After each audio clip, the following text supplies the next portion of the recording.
Welcome to the GEM video training series. My name is Jana Latovsky and I'm the data team supervisor.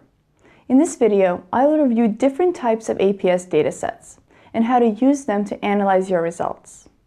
Several types of APS data files are produced throughout the cycle. First, a quick overview of the terminology.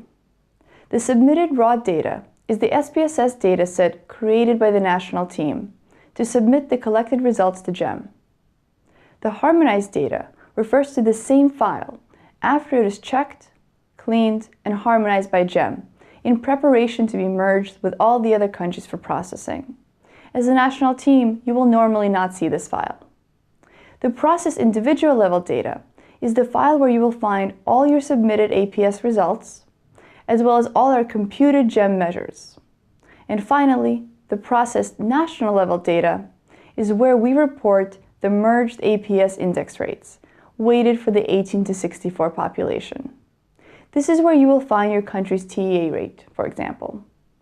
The individual level dataset includes all the indicators you need to analyze your APS data from any given year. This file is ordered in a consistent manner for each team, beginning with the ID, country, year, and weight variables.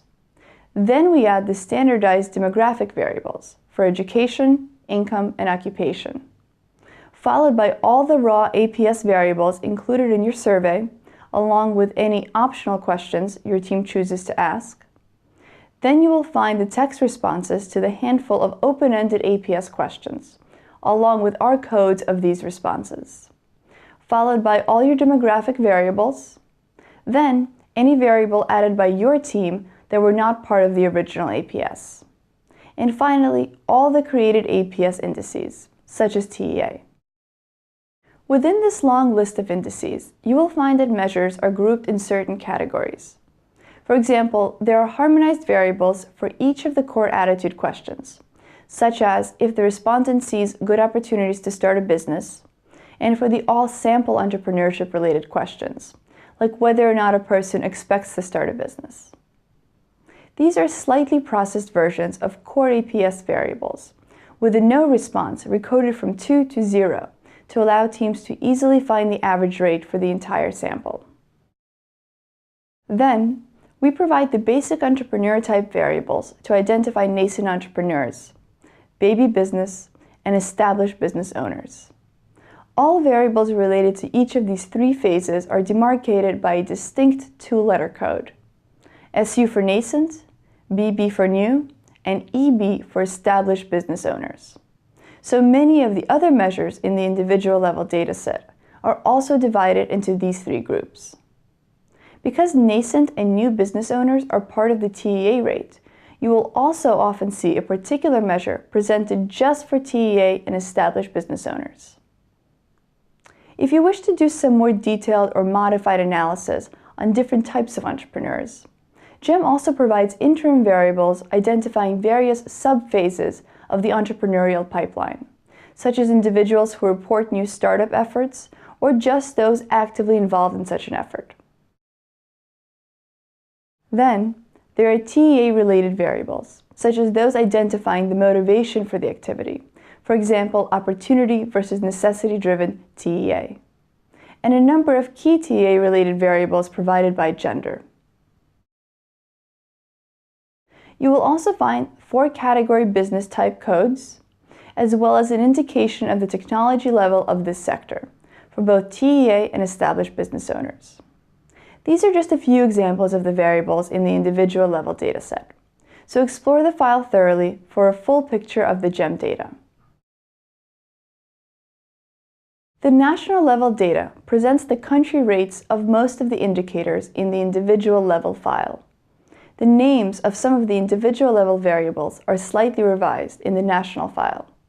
The yes-no nascent entrepreneurship measure, SUBOANW, for example, becomes SUBOAN13 in the 2013 national level dataset. Other categorical individual level variables are divided into multiple variables in the national level data. The 4-category TEA motivation measure, for example, which categorizes entrepreneurial motivation into increased income, independence, mixed motive, and non-opportunity, becomes 4 different variables in the national level data, indicating the rate of each motivation type.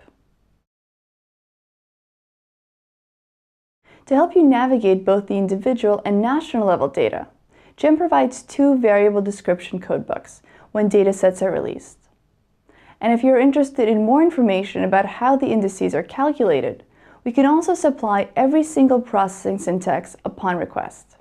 For a general overview of some of our basic measures, we can also provide helpful reference documents, such as the TEA creation flowchart, showing how the TEA is constructed from the raw APS data.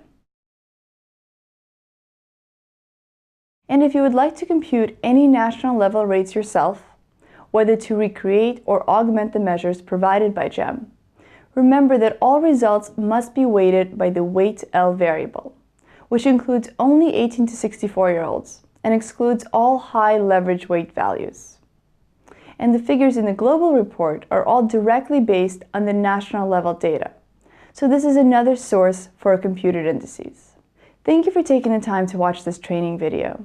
Hopefully, this helps you better understand how to find and use your processed APS data.